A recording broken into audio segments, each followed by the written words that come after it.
George the Antique Nomad, and this is unscheduled, so I'm gonna wait for a minute to see who comes along. And in the meantime, I am back in Kentucky. I just got here from Washington State. I was out there doing shows in Portland and Spokane. It was really good and had a lot of fun. I also had the opportunity to meet a bunch of viewers, and that was really neat. And a couple in particular were really helpful to me at the show, so you know who you are, and I really appreciate it. Thank you for everything you did. Also, I am, what else did I do out there? Well, I had some appraisal business, and that's why if you've sent in an appraisal, of course I do appraisal work now, and a bunch of you have sent in appraisal information to me at theantiquenomad.com, and you can check out there if you're interested in knowing more about how that works. But I will be working on all of your appraisals starting tomorrow, because I'm a little bit behind from all the travel and all the shows. 3 weeks ago I was in Springfield, Ohio, and I've been out west, and now I'm back, and we are in the car headed towards Hazel, Kentucky. And Hazel is a little town that is a big antique center and has been for a long time. They have, oh gosh, maybe how many antique dealers? I'd say maybe 100 or 150 spread around, and one of the shops in Hazel is actually going out of business. They have been there for over 50 years, and the couple is retiring, so they're having a big auction. And hi, it's good to see all of you joining in the chat. Nice to have you here. I was just explaining that I am back from my West Coast travels, and I am on the way to an auction of a closed antique store in Hazel, Kentucky. It was around for 50 years, and they had a lot of really great stuff.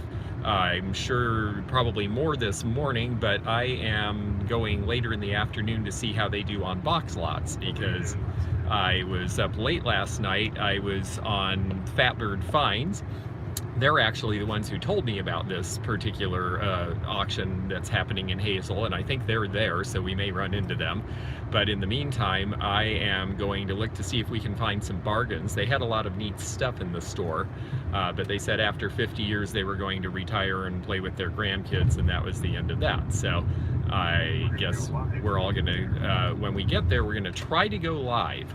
It will depend on whether we have a signal or not. So if you are not subscribed to the live channel, please do click that subscribe button, because it won't be a scheduled video. We'll get there in probably an hour or an hour and a half, and if the signal's good, we will go live right away. So hopefully we'll get to show you what is happening at that auction, and we'll have a bunch of fun. What did you do last night? Last night I was on Fatbird Finds, and that's how I heard about this auction. We were on Flippin' and Sippin', and we had a lot of fun. They always like to play games and things, but we actually did, they had me do an appraisal.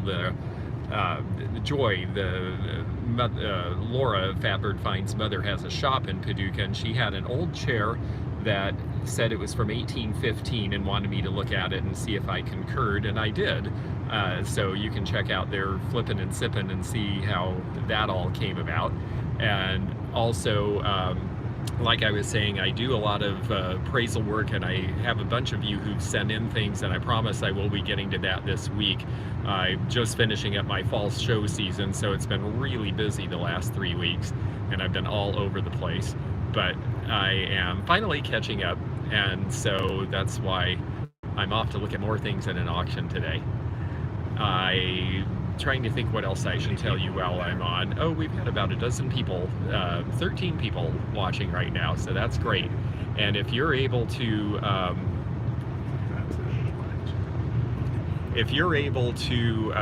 like I say, subscribe if you haven't, then, and click that bell, then you'll be notified when we go live at Hazel, because I'm not going to try to talk to you while we drive down the freeway for an hour and a half. I figured that we would just let you know now that we're getting ready to do something, and then hopefully we'll have a signal and get to do it when we get there. Auctions are lots of fun, and thank you. I hope I get a lot of things too. I sure could use some nice quality merchandise, but I may have waited a little late in the day, so it could be that we're more there for bargain hunting. they are actually going to be doing box lots right about now. And the box lots is basically where they take, instead of you're buying one single item at auction, a box lot is where they throw a bunch of stuff in a box, or they say how much for everything in this box, and if nobody bids, they put something else in the box and make it more interesting until they get bidders. And so you basically bid on the stuff you really want in the box and pay that price, and then you end up with a whole bunch of other stuff, and it's cheap because it's just part of the purchase. So how many of them have been to auctions? How many of you folks have been to auctions? If you have, put something in the chat and tell me if this is new to you or not familiar, because I'll try to talk to you about it accordingly. This is a big auction company doing this particular one, and they have been actually at it since about 9:30 this morning. So I understand that they've sold a lot, but that there's still a ton left, because this place is 50-year accumulation in a store. It is packed. It's a 1 day. And it is a one-day auction, so, and they're selling the building that the shop was in at the end. So it's a full deal. And I see that still no live auctions up in Canada, I'm reading. My husband bids because I don't trust myself. That's always smart. It's really important to go in with some sort of an idea of what you're willing to pay for something.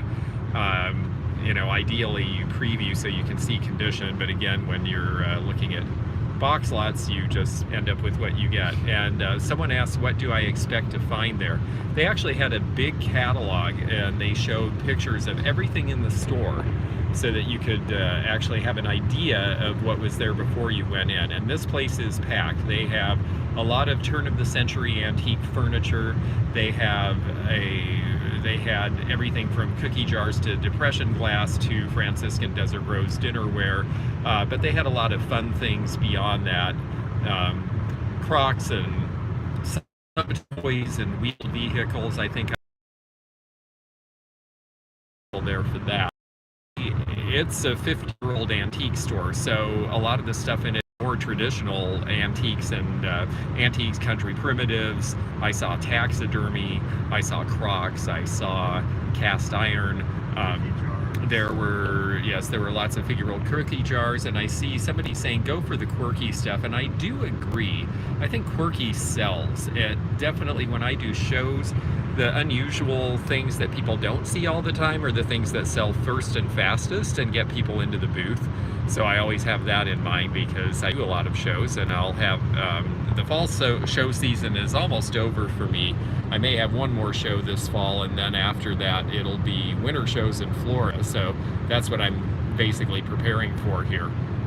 And I may even run into a sale in Kentucky in the meantime. So I like when you show those old road signs and advertisements. Yes, I hope they have some of that. They had a little of it in the pictures. That stuff goes high nowadays.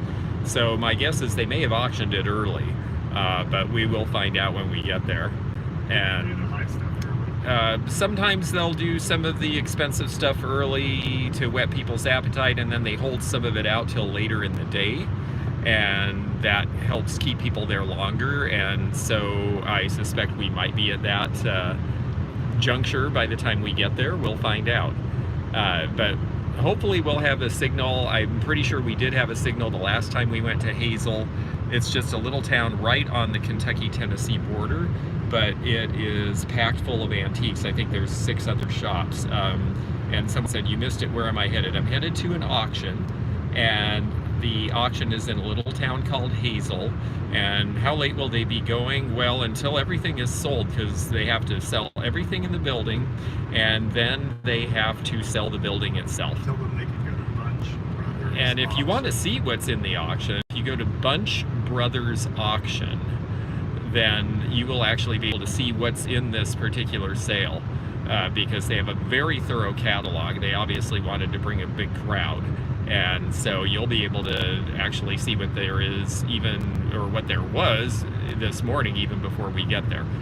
So I guess that I will sign off for now. I just wanted to say hi to everybody, tell you what I've been up to, and let you know that we are going to be going live again signal permitting, in about an hour and 20 minutes-ish from Hazel, Kentucky at this auction. So again, subscribe if you haven't, and then you can click the bell to be notified, because this won't be scheduled, it'll just pop up like this did. So anyway, I think we should have a good signal, I agree. And yeah, went to auctions back in the day when a lot of stuff started at a quarter and the interest wasn't there. Yes, it's those were great days. I kind of came in at the tail end of them, and auctions are pretty active these days, so I will be curious to see how this goes. But the fact that we've waited until box lot time means that there is a chance of getting some good deals.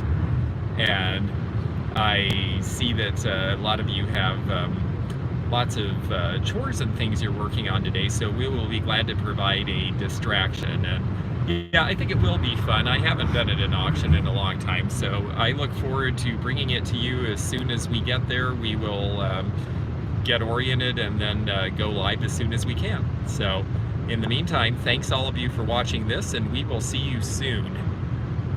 Take care now.